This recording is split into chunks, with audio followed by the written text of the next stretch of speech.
So if you're not in the room, please come in the room.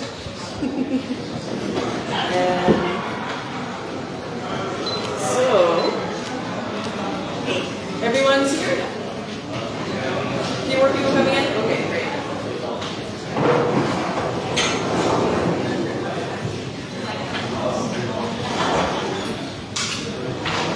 Get your own mic. Hello.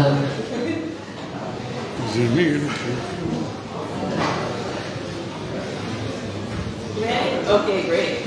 Well, welcome everyone to our Twin Part 2 Hackit4EU Hackathon. We're so excited that you could all join us today in Cyprus, in the Cyprus University of Technology. It's really exciting to see so many people here, and yeah, we really look forward to having a really fun, creative couple of days with you all. First of all, I'd like to kick off with an introduction from the man of the moment. Here he is, Dr. Marinos Ioannidis, who's the director of the UNESCO Chair of Digital Cultural Heritage here at the Cyprus University of Technology.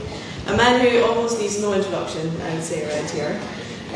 He's an expert in 3D and involved in so many European projects, and a friend of Europeana. So, over to you to welcome us.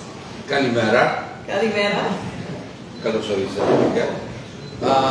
Good morning, welcome everybody, Harry, Sophie, Corinne, team of Europeana, dear students, dear teachers, dear colleagues. It's amazing, and thank you. I am surprised and moved because I didn't expect to see this kind of participation coming from the elementary schools of Cyprus, this kind of, let's say, motivation. And please have in mind, they didn't come from Limassol, or they are not coming from Limassol. They are coming from Bafos and from Aia Nabas, San Napa, to see how Europeana's impact here in Cyprus is, let's say, in place from the elementary school up to the high stakeholders and owners of our cultural heritage. On behalf of the university and of the UNESCO chair, welcome to our venue, to our place.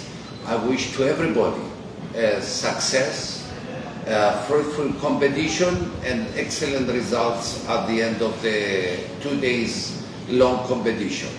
Please have in mind that during the time when you are here, there is upstairs an exhibition running. You can go, you can see, for example, scanners, scanning objects, yeah, digitizing objects. And if you want to have, for example, and I don't know if it's allowed, from the organizers from Europeana, extra data, use the scanners upstairs to get extra information for your competition here. What else to say, except καλή τύχη, καλές επιτυχίες, μακάρι να είναι κάποιοι από εδώ στην Κύπρο και εύχομαι ό,τι καλύτερο. Μακάρι να τα καταφέρετε, έτσι. Πάντως ένα μεγάλο ευχαριστώ στους δασκάλους, στα σχολεία, εκτιμώ το πάρα πολύ, διότι έχετε βγει εκτός της, της σκέψης μου και της φαντασίας μου. Δεν το περίμενα πάντως, να έχουμε τόση μεγάλη αποδοχή εδώ. Ένα μεγάλο ευχαριστώ, το εκτιμώ πάρα πολύ. Και θα μείνουμε σε επαφή, τώρα αυτές τις 2 ημέρες πρέπει να κάνουμε κάτι μαζί, έτσι. Ευχαριστώ πάρα πολύ. Να είστε καλά. And a big thanks to this team here, which is incredible. Fiona, Emily, where is Lorena, you are there. Who is Nikos Pavlou is there, Your name, gentlemen, I forgot. Adrian. Yes, sorry, yeah.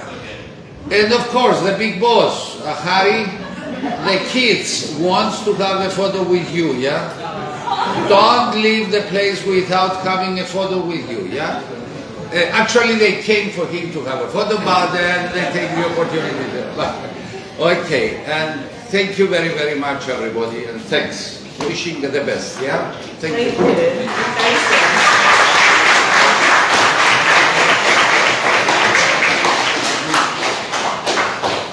Thank you so much for that wonderful introduction, and I would like to invite the General Director of Europeana Foundation to give us a little opening address.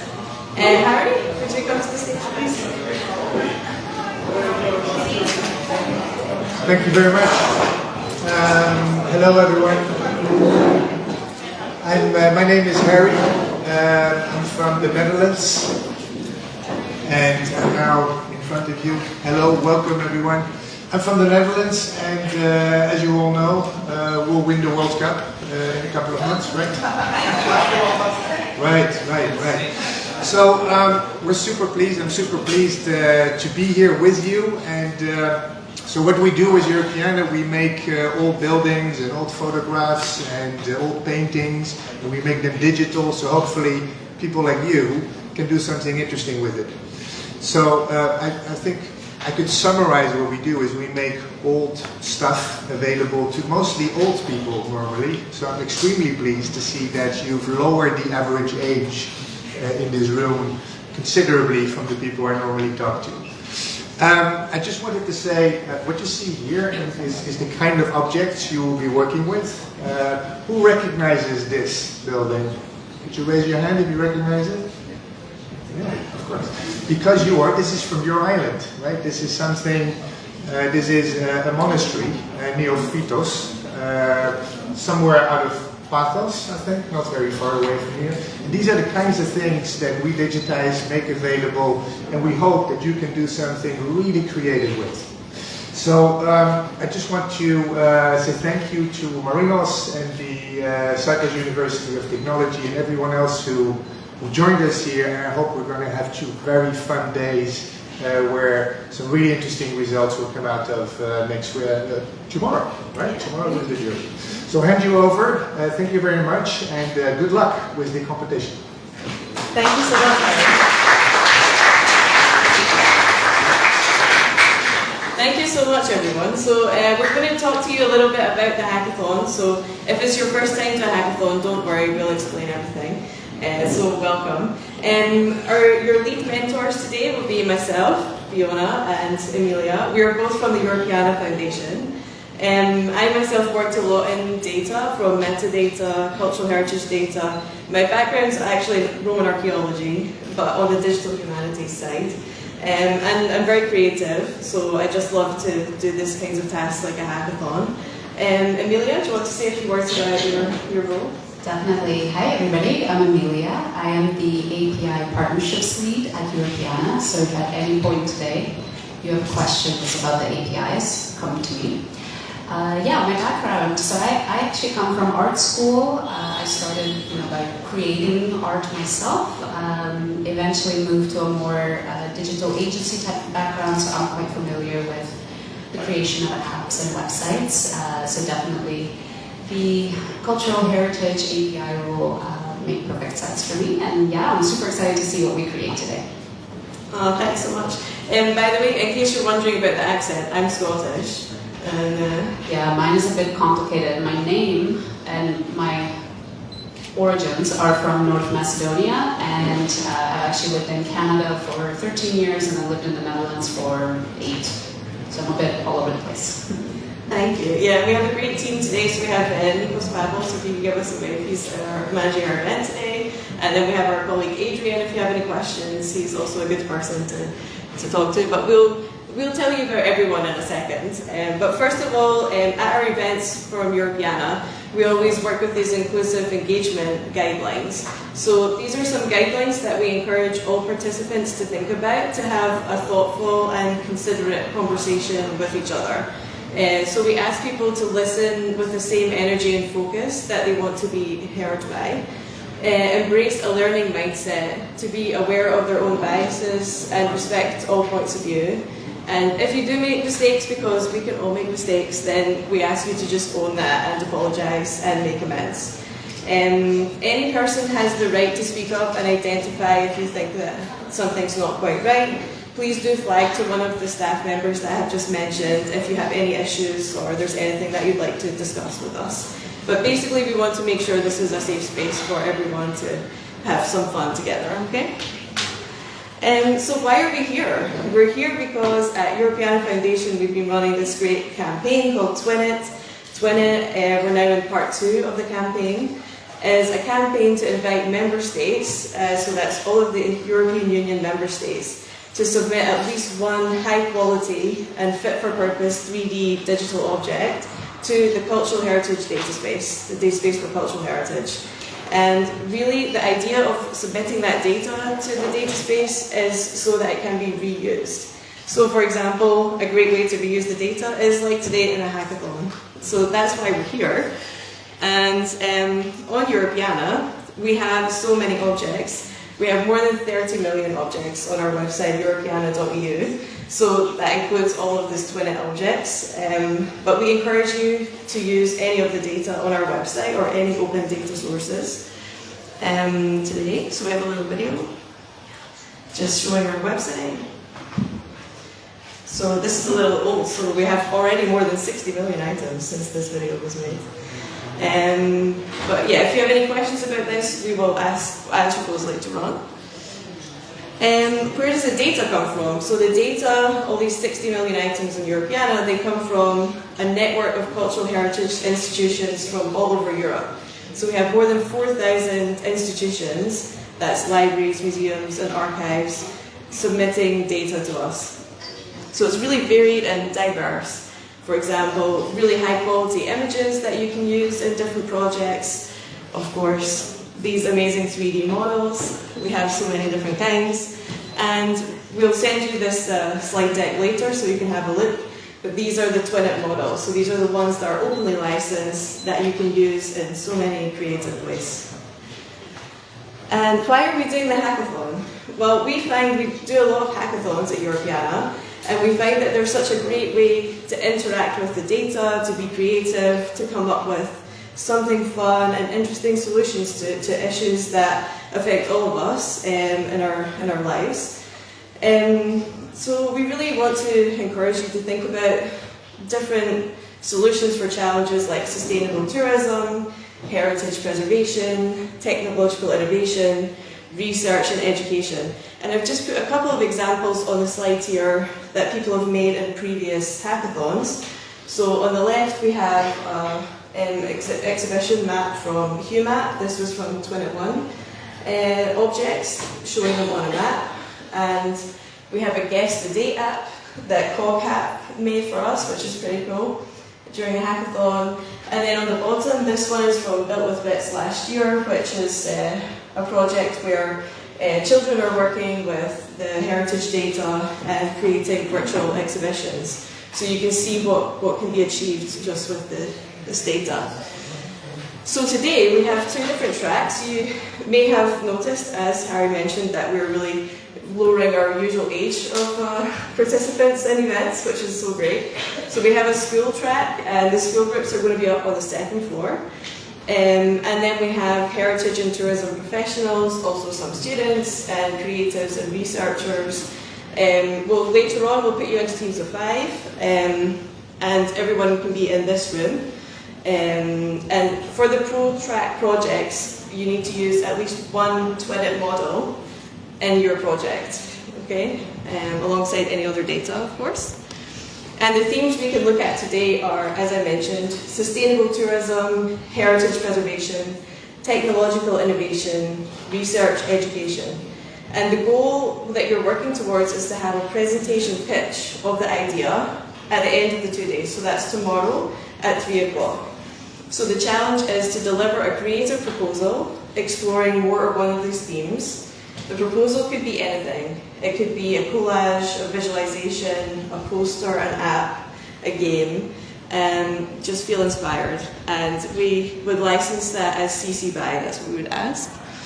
For the schools, we're going to start working with the digital models, but also a little bit with some clay and going a little bit creative, as well as introducing the digital elements. So that'll be up on the second floor shortly. So I would like to introduce the jury. So we have a great jury today, or tomorrow. So we have Sophie Tice, if you could give us a wave, the Ina chair.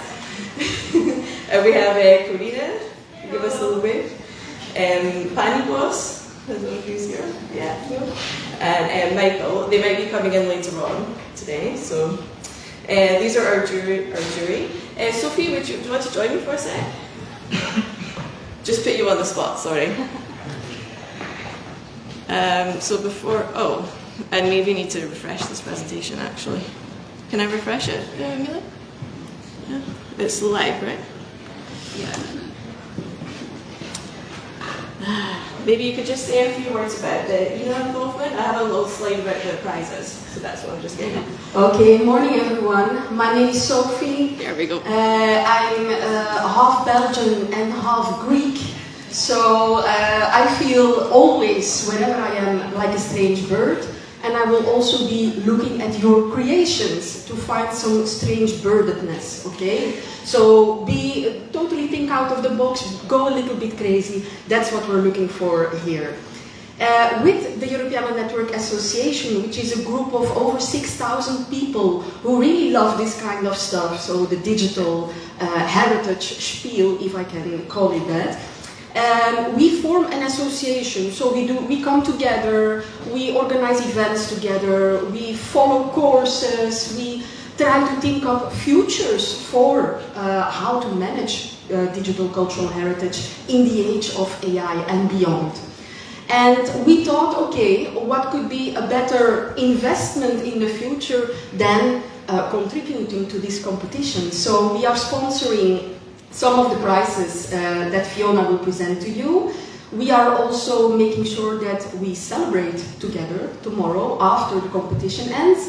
We will raise our glasses, we will say Stimigiamas, and voila, we hope to round it off in beauty, so to speak.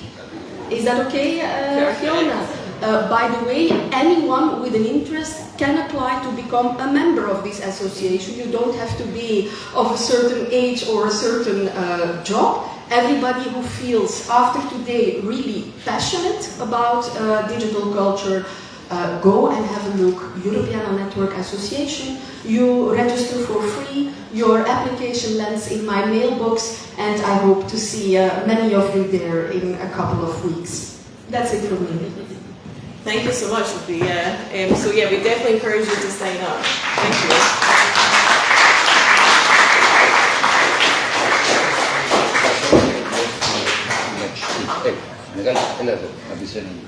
Brief intervention? Yes. Welcome to the stage. Okay, good morning. Good morning. Kalimera σας. Well, it's a pleasure to see you all here. Okay, very excited. My name is Dimitrios Barto. I teach at the university. I'm also the director of the Cutting Edge Innovation Center, and we are supporting this event with our equipment like 3D printers and virtual reality. And I didn't know much about it, to be honest with you, about digital heritage. I had to learn because this guy right here, Mr. Ioannidis, he was like, opened the door for us to participate in using our 3D printers in printing all these artifacts. And it's my pleasure to keep on working with him and supporting all these events that he does and what you're doing. So I'm very proud to be part of it. So have a blast, enjoy it. Thank you very much. Thank you. And where will we find you? Because where can we find you after this? Second floor. Second floor. Second floor. Okay, perfect. Ήθελα μόνο να πω για τους μικρούς, υπάρχουν γυαλιά του ΜΕΤΑ, είναι πάνω στο δεύτερο όροφο, πρώτο-δεύτερο όροφο και έχουμε και ένα τρισδιάστατο εκτυπωτή. Άρα αν χρειαστείτε για να εκτυπώσετε, το εκτυπωτής κάντε το να είναι μικρό το αντικείμενο, γρήγορα να μπορεί να εκτυπωθεί για να μην υπάρχει πρόβλημα, έτσι. So there is a small amount of infrastructure here in place, meta classes, plus a 3D printer, and for all those who are interested, the team of Dimitris is going to be here to help and support you. And this is for you ready to start using them. Yeah? Thank you so much. You're Yeah, welcome. great to have you on board. You're welcome. Thank you. So, I'm sure you're all also really excited to hear about the prizes. I put it on the screen, so everyone's like, what's going on?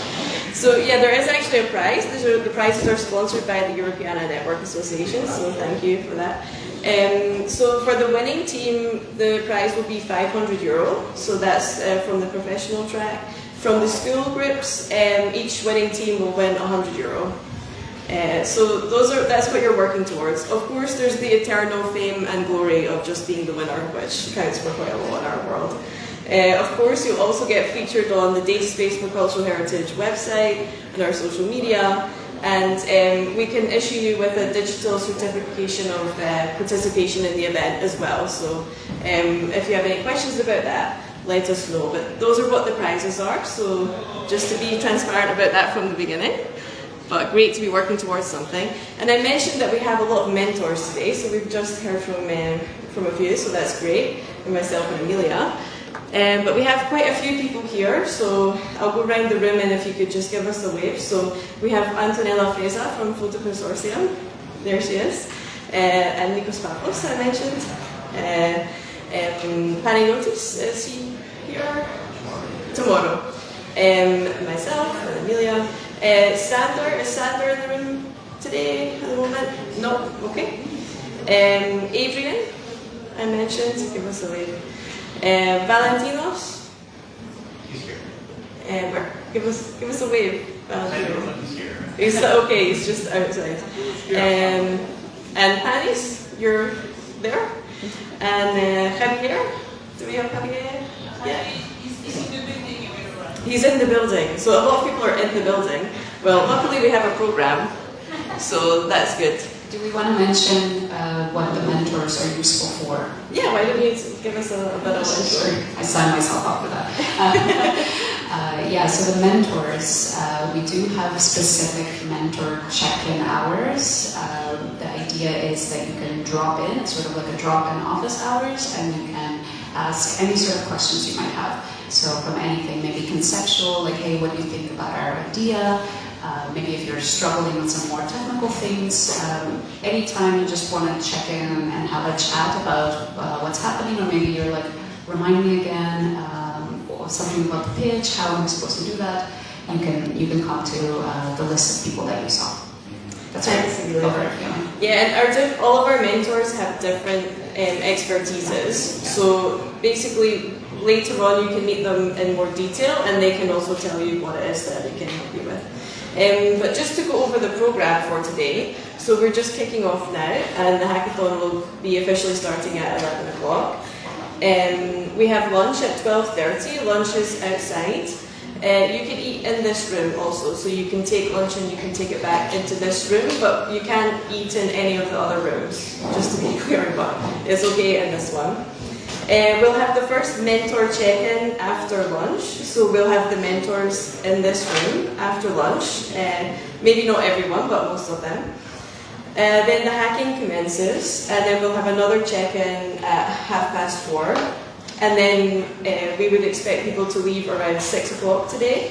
And the building closes at 7, so please do leave before 7, or who knows, you might have a night in the university, and you know, it doesn't always sound as fun as it might be. We encourage sleeping, but if you need to keep coding, we understand. If you want to keep coding, then you can find a bar to do that in, or somewhere else. So tomorrow then everyone can arrive between 8:30 and 9:30, whenever you want, and we'll kick off in the morning with a mentor check-in at 9:30. And then there's lunch tomorrow at 12:30 and another mentor check-in after lunch.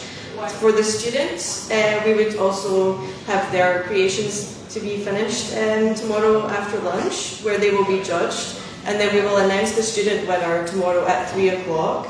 That is also the time when all of your presentations need to be ready. Okay, so every group needs to be ready to present tomorrow at 3 o'clock. And so basically between tomorrow lunchtime and 3 o'clock, you want to be really working on the pitch. So that's what I would suggest. And they have 5 minutes each team for your pitch. Okay, so 5 minutes. And yeah, as mentioned, we have a wonderful reception tomorrow at 5:30 once the winners are announced. Okay, so teachers and young people, you have a whole floor that you can go to. So you're going to the second floor, and my colleague Nikos Pavlos is going to take you there just now. So if you can follow Nikos Pavlos. And everybody else, please stay seated, because we're going to continue.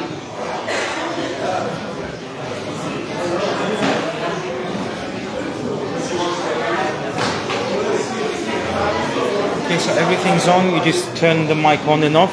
I'm going to go next door because we're starting, yeah? Thank you so much. Only the young people.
Alright, so they're gonna head out.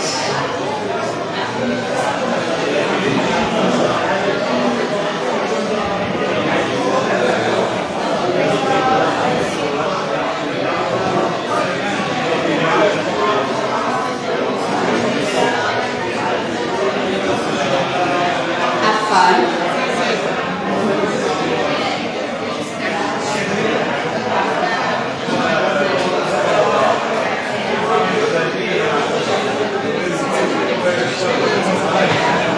Okay, everyone, so that's the children have gone upstairs. If you didn't get a seat earlier, feel free to have a seat if you want. If you want to come in and have a seat at the table.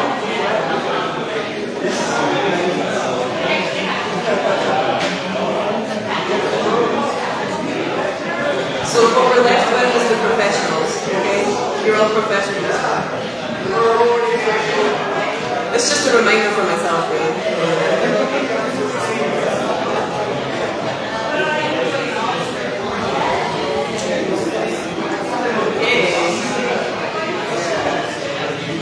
Alright, so let's continue. So, now my colleague Amelia is going to give you a bit of a rundown on the Europeana APIs.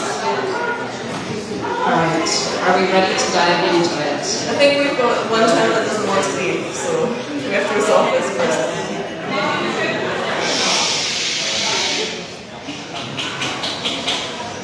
If you'd like, you can stay here for now, and then we can... Well, We can it's have a okay. chat about We that. can send you up there later, but Yeah. first we're going to do a little API introduction.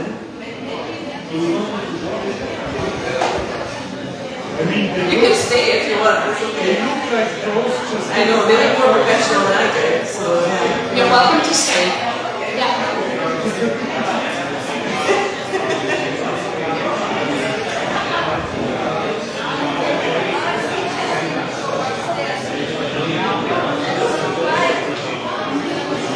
Okay, Amelia, over to you. I think we'll just get started. APIs. Alright. Okay, so first of all, how do you get access to the APIs? You get a Europeana.eu account. If you already have it, then you can just log in. And if you don't, then you need to create one. Now you watch me typing in my password very slowly.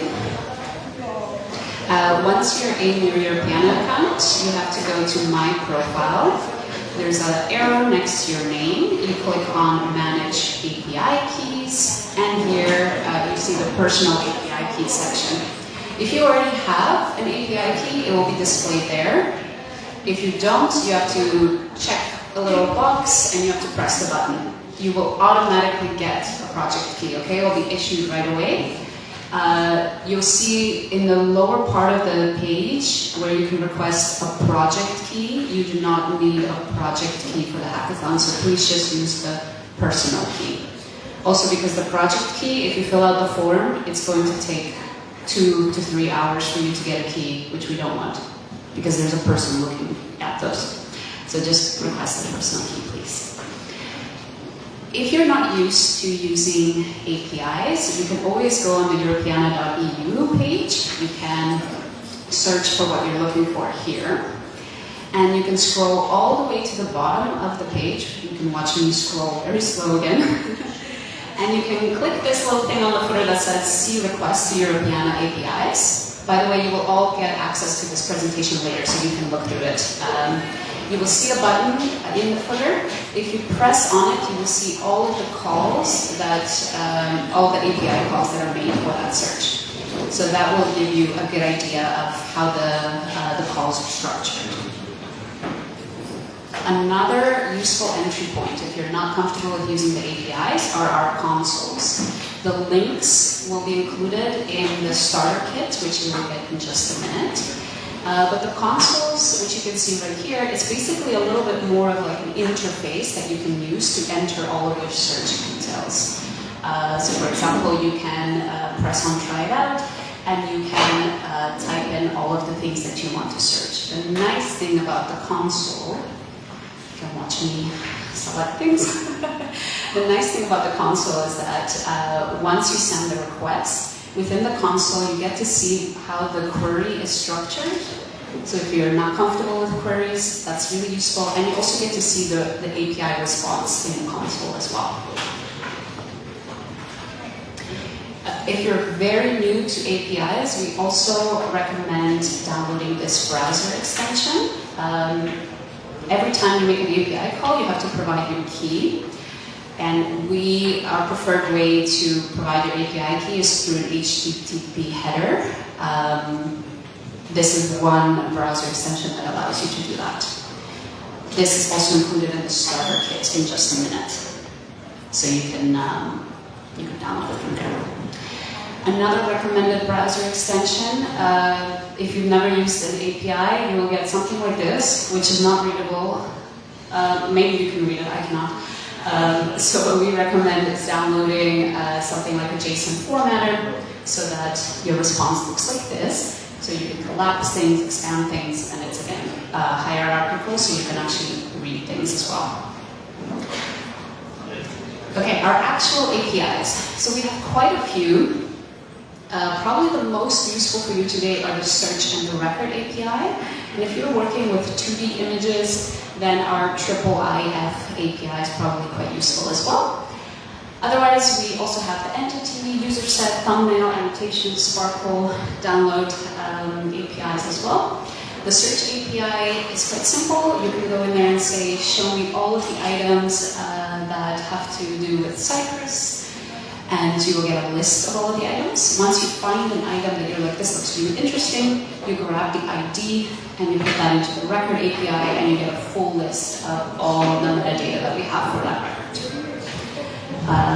There's documentation on all of our APIs in the starter kit, so you'll get to read that in just a second.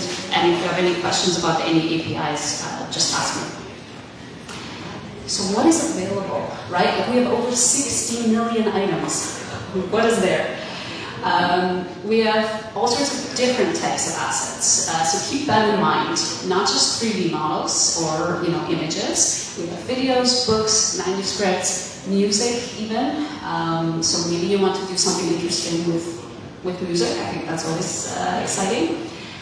And there's also a lot of data on each of the items as well. You could look, for example, for locations or concepts. You could look for time periods. Maybe you want to look about a specific person that you're interested in. or, for example, a specific institution or data provider, or maybe even language. Maybe you want to search, for example, for Rembrandt, but only among Dutch language records. So a lot of you will probably want to download the 3D models, because if you remember, I would say the only requirement we have is that you use at least one Twinit 3D model. If everything has gone okay, downloading a model should be quite easy, especially if you go to the Europeana.eu site on the item page. You should just be able to find a beautiful blue button that you can click and the file will download. Sometimes things are not that simple. So if you don't see a download button on the 3D model that you want to use, I would recommend looking for the button that says View on the providing institution's website. And most likely when you're led to that page, you will be able to download the item. If that's still not possible, if you get to the institution's website and there's no download, I recommend going into the API, and usually there either EDM is shown at, or shown by, yeah. Or there is another one as well. I forget it off the top of my head right now, but if you struggle finding a download, just come look for me and I can help you. Okay, if you have phones, I recommend scanning this QR code. This will lead you to the starter kit. The starter kit should have everything you need. Okay, so it will have the slide deck if you need to refer to anything. It will remind you, for example, how you access the API. It will lead you to all of the documentation. I also have put in there example queries. So if you're not sure about what you can query, there are some things in there. It will lead you to the gallery of the Twinit assets. Lots of very good things in there. I highly recommend checking it out. Okay. Do we have anything else? Yeah, of course. Jury criteria. I know that winning is not everything, but it is nice to win. So as we mentioned, at 3 o'clock tomorrow, we will meet here for the presentations or the pitches. Every team has 5 minutes to present, and the jury, which Fiona introduced earlier, will be judging you on this criteria. So we have creativity and originality. So we are looking at how unique is the idea. Is this something that we haven't really seen in the cultural heritage space? Does it offer a fresh perspective on a new approach? Secondly, we'll be looking at technical execution and functionality, right? So if you're showing us an actual prototype, does it work? If you're not showing us a prototype, we can also just take a look at, how well is it executed? Are the details thought of? Then we have impact and utility. Is there an actual problem? Is it well defined? And is your solution solving it in a good way? And also, could your idea or your project also scale and provide tangible value, right? So we really want real world application. Audience experience, so the interface or the output, is it intuitive? Is it user-friendly? Is it polished? Does it appeal to the audience? And then of course, we'll be taking a look at your actual presentation and pitch as well, right? So have you presented it in a clear manner? Can we, understand and get a sense of the idea? I love how we put a passionate demo. We're definitely looking for passion. And we want you to showcase to us the key features, right? So showcase to us as well how you use the Twinit model, right? That's, again, one of the only hard criteria that we have for today.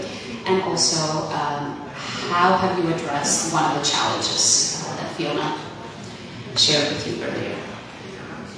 Okay, we're ready for the next step. Yeah, so what we would like is that you're in teams of maximum 5 people. So if you can divide yourself into teams now, I'll just give these sheets out, so if you can register your team name and the names of the people in the team. We would ask that all of the teams are registered today in order so that we know how many teams are going to be pitching tomorrow, or we can have an idea. So yeah, you can choose your teams, and If anyone is looking for team members, we'll help match you up with people, so maybe you can mix a little bit different expertises and so on. So yeah, please go and find your team and we'll come and help you. No one's moving much, so maybe you already found your teams. Does anyone not have a team or want to find some people? Yeah?